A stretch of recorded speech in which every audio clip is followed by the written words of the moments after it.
कहिएगा कि एजाज चौधरी के हवाले से बड़ी खबर है सुप्रीम कोर्ट से, और आपने वकालत की है, उनकी ज़मानत मंजूर हुई है और रिहाई का हुक्म दिया गया है। कैसे देखते हैं कि ये बड़ा ब्रेक थ्रू है? 2 साल तकरीबन उनको होने को पाबंदी सिलसिले के बाद सेनेटर एजाज चौधरी साहब के खिलाफ ये सिमिलर नेचर के सीरीज ऑफ केसेस जो हैं, अनफॉर्चुनेटली जो 9 मई का अकरेंस है उससे मुतल्लिका जो है वो दर्ज किए गए हैं। इनमें आपको बताते चले कि सेनेटर एजाज चौधरी साहब को ऑलरेडी कुछ केसेस में नीचे ट्रायल कोर्ट्स में, एंटी टेररिज्म कोर्ट्स में जमानतें दे चुकी हुई हैं, और बहुत सी उनके केसेस ऐसे हैं जिसमें अभी जमानतें पेंडिंग हैं। उन्हीं केसेस में से एक केस जो है वो जहां पे उनकी एंटी टेररिज्म कोर्ट ने और लाहौर हाई कोर्ट के ऑनरेबल डिविजनल बेंच ने उनकी बेल डिसमिस की थी। उन्हीं केसेस में आज सुप्रीम कोर्ट ऑफ पाकिस्तान से एजाज चौधरी साहब जो हैं उनकी जमानत मंजूर हुई है। उसमें 3 बुनियादी नुकते हैं। पहला, सुप्रीम कोर्ट में प्रोसिक्यूशन ने अलेज की कॉन्स्पिरेसी, सुप्रीम कोर्ट ने कहा we are not interested going into that, और बेहतर है आप हमसे एडजुडिकेट इस पॉइंट पे मत कराएं ताकि फिर जो सारे केसेस हैं, जो सारा भरम है वो ख़राब ना हो जाए इन केसेस का। दूसरा, इन्होंने इंस्टिगेशन को अलेज किया। सेनेटर एजाज चौधरी साहब की जो ट्वीट्स जो हैं जिनको बेस बना के इनका डिटेंशन ऑर्डर इशू किया गया था 11 मई को, और इनको कस्टडी में इस्लामाबाद में लिया था फिर 11 मई 2023 को, उसको Lahore high court, Islamabad high court के ऑनरेबल जज जस्टिस मियां गुलहसन औरंगजेब साहब की अदालत ने उन तमाम ट्वीट्स को देखते हुए ये होल्ड किया कि इसमें किसी किस्म का कोई एलिमेंट ऑफ पब्लिक इंसाइटमेंट या कोई इंस्टिगेशन का एलिमेंट मौजूद नहीं है। लिहाजा जो है वो ये डिटेंशन ऑर्डर इलीगल है, इसको सेटिसाइड किया जाता है, और ये तमाम बेसिस जो सेटअप की प्रोसिक्यूशन ने for the issuance of detention order as well as the criminal cases उसको स्क्रैप कर दिया था। उसके बाद तीसरा आपको फैक्ट बताते चले कि ये इन केसेस में मुकम्मल तौर पर नामजद ही ना है, यानी कि सिवाय एक लाहौर में गुलबर्ग का कोई वाकया है उसमें 9 मई से मुंसलिका जो है वो एजाज चौधरी साहब की नामजदगी है। बाकी इनके दर्जनों मुकदमात में 40-50 मुकदमात है पंजाब भर में, ये किसी एक में मुकदमे में नामजद मुलजिम नहीं है। अब जो सप्लीमेंट्री स्टेटमेंट महीनों बाद जो हैं वो लेके आते हैं, उसको सुप्रीम कोर्ट ने रिपीटेड केसेस में जो है वो अब होल्ड कर दिया कि उसकी किसी किस्म की कोई लीगल परसुएसिव मटीरियल या फैक्चुअल बेसिस नहीं है, और सुप्रीम कोर्ट ने अपने आप को इस वक्त इन अ सर्टन पैरामीटर जो है वो एक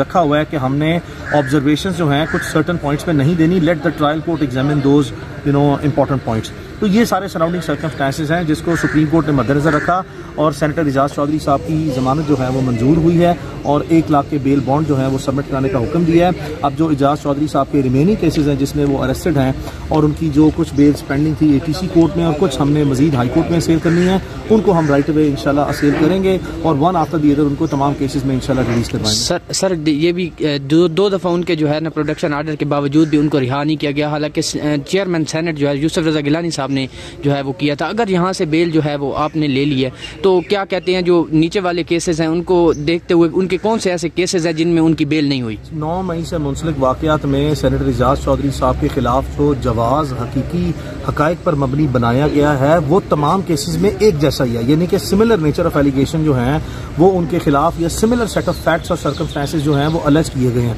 हमारी उम्मीद ये है कि अगर आप सुप्रीम कोर्ट में इनकी एक मुकदमे में बेल हो गई है तो बाकी तमाम मुकदमात में भी इसी तरीके से ही जो है वो इंशाल्लाह इनकी बेलें लाजमी होनी चाहिए, और ट्रायल कोर्ट्स को और जो हाई कोर्ट्स है उन्हीं को देनी चाहिए। हमने बार बार सुप्रीम कोर्ट आने का मौका नहीं देना चाहिए। जहां तक उनके प्रोडक्शन ऑर्डर का इशू है, मैं चूंकि एक non political professional practising barrister हूं तो मैं ये कह सकता हूं कि किसी भी डेमोक्रेटिक सोसाइटी में पार्लियामेंटेरियन का अगर कोई इस तरह के कस्टोडियल सर्कमस्टांसेस में कोई प्रोटेक्शन ऑर्डर का कॉन्सेप्ट एग्जिस्ट करता है तो it is called a legal concept. और अगर कोई कॉम्पिटेंट अथॉरिटी, जैसे आपने रेफर किया चेयरमैन सेनेट जो हैं, उन्होंने अपनी कॉम्पिटेंस में इस तरह के कोई ऑर्डर इशू किए हैं तो लाजमी तौर पर उन पर अमल दरामद होना चाहिए।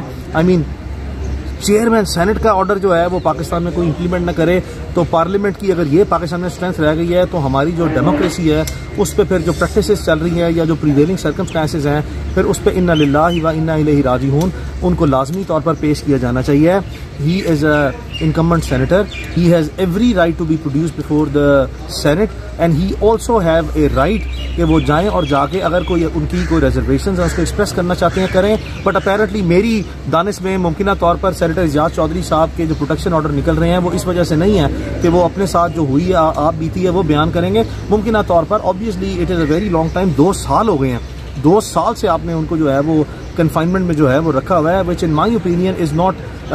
Valid thing. उसकी वजह यह है कि जो मटीरियल प्रोड्यूस किया गया है एजाज चौधरी साहब को इन अनफॉर्चुनेट जो 9 मई के वाक़यात हैं इनसे कनेक्ट करने के लिए, वो टोटली बेसलेस है। उसकी बुनियाद पर उनको अदालतों को फौरी रिलीज करना चाहिए और ज़्यादा देर जेल में नहीं रखा जाना चाहिए। सर जी बताइएगा कि पहले आपने इमरान रियाज को जेल से बाहर निकलवाया, उनके लिए फाइट की, फिर सनम जावेद को निकलवाया, और अब एजाज चौधरी जो 2 साल से थे उनको आपने 9 मई के मुकदमा से आज जमानत करवाई है, तो एक ये बड़ी डेवलपमेंट है। तो कैसे देख रहे हैं हम, 9 मई के हवाले से एक रास्ता खुल गया है जमानतों का, आज एक और रहनुमा की भी जमानत हुई है? नॉर्मली ये होता है कि जो लोग अपोजिशन में कोई भी पॉलिटिकल पार्टी होती है या जो उसके वोटर सपोर्टर्स होते हैं या जो उनके साथ मुंसलिक लोग होते हैं, कोई भी गवर्नमेंट आए तो उस तरह अपनी जो अपोजिशन है उसको वो हमेशा से ही प्रोसिक्यूट करते नजर आए हैं। पाकिस्तान में ये एक रस्म और रिवाज फॉर्चुनेटली या अनफॉर्चुनेटली बन चुका हुआ है। आपको बताता चलूँ, आपने 3 लोगों का नाम लिया, मेरे ख्याल से मैं इस तरह के सैकड़ों या हज़ारों लोगों को जो है वो रिप्रेजेंट कर रहा हूँ। मैं ज़ाती तौर पर जो है वो तशहीर पर मबनी जो है वो लोगों के नाम नहीं लेता। जब उनके केसेस आपके सामने आएंगे, इस वक्त मैं सैकड़ों से ज़्यादा, मतलब दर्जनों नहीं सैकड़ों जो लीड पाकिस्तान के इस तरह के पॉलिटिशियंस हैं या जो इस तरह के जर्नलिस्ट हैं या जो एक्टिविस्ट हैं, उनको रिप्रेजेंट कर रहा हूँ। Normally I don't boast around, लेकिन मैं आपको बता दूं कि हमारे पास as a bona fide practitioner of law अगर कोई भी आता है और हमारी सर्विसेज को इंगेज करता है, हमारा एक और ड्यूटी है प्रैक्टिसिंग लॉयर्स की या प्रैक्टिसिंग बैरिस्टर्स की कि हम डिस्क्रिमिनेट नहीं करते। डिस्क्रिमिनेशन नहीं करनी चाहिए किसी भी शख्स का। किसी भी bonafide practitioner, either practitioner of law है या मेडिकल प्रैक्टिशनर है या कोई और सर्विसेज जो हैं उसके प्रोफेशन से हैं, उसके पास ये चॉइस नहीं होती कि कोई शख्स, कोई साइल उसके पास जो है उसकी सर्विसेज को इंगेज करना चाहे और उसको डिप्राइव करे। तो ये तमाम लोग जो हैं वो इनको मैं रिप्रेजेंट कर रहा हूँ, कर चुका हूँ, और मुस्तकबिल में भी अगर ये हमारे पास आए फॉर फर्दर रिप्रेजेंटेशन तो इंशाल्लाह इनको किया जाएगा। सर सनम जावेद के हवाले से सर उन पर तशद्दुद जो किया गया था, आपकी मुलाकात हुई है? क्योंकि आप मेरी बिल्कुल जो है वो कोर्ट ऑफ लॉ में मेरी उनसे वेडनेसडे वाले दिन मुलाकात हुई थी। उनका केस 3-3.5 घंटे हमने कॉम्प्रीहेंसिवली आर्गू किया। हमारी उम्मीद ये थी कि जो FIR जब दर्ज की गई थी 8 फरवरी 2025 को, तो वो उसमें तमाम बेलेबल ऑफेंसेस थे। उनमें एक महज इल्ज़ाम ये है तमाम 4-5 लोगों के खिलाफ, जिसमें आलिया हमजा साहिबा है, जिसमें सनम जावेद साहिबा है, कोई नाजिया बलोच साहिबा शायद कोई हैं, और मेरे दोस्त इंतज़ार हुसैन पंजोता जो मेरे कॉलेज टाइम से जो हैं वो हम क्लास फेलोज हैं, वो लॉयर है। इन तमाम के ऊपर बाकी 30-35 नामालूम अफराद हैं, उन पर यह इल्ज़ाम लगाया गया कि इन लोगों ने रोड ब्लॉक की है लाहौर में सिविल सेक्रेटेरिएट के बाद।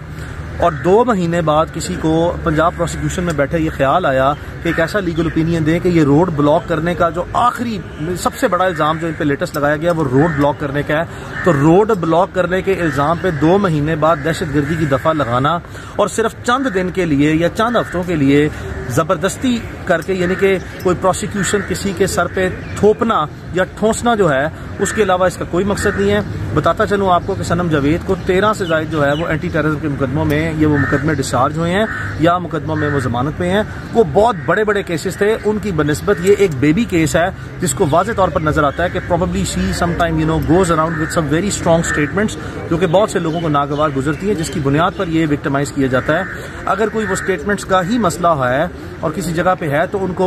साइबर क्राइम्स के केसेस में जो है वो आप अलेज कर लें और आप साबित करें जाके कि ये कोई beyond the preview of law and constitution जो है वो कोई बात हो रही है। बट अपेरेंटली ये जो केस है ये बिल्कुल मेरिटलेस है, बेसलेस है, और इसमें मेरी राय में तो उनको उसी दिन डिस्चार्ज होना चाहिए था। मुअज़्ज़िज़ जज साहब ने रात 7:30 बजे जाकर जो फैसला सुनाया उसमें उनकी दानिश में ये ज़रूरी था कि एक दफ़ा जो है वो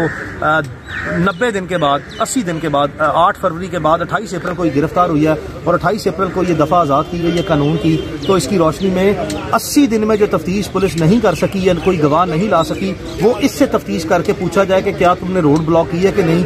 जबकि सारे ऑफेंसेस जो हैं वो अवेलेबल हैं।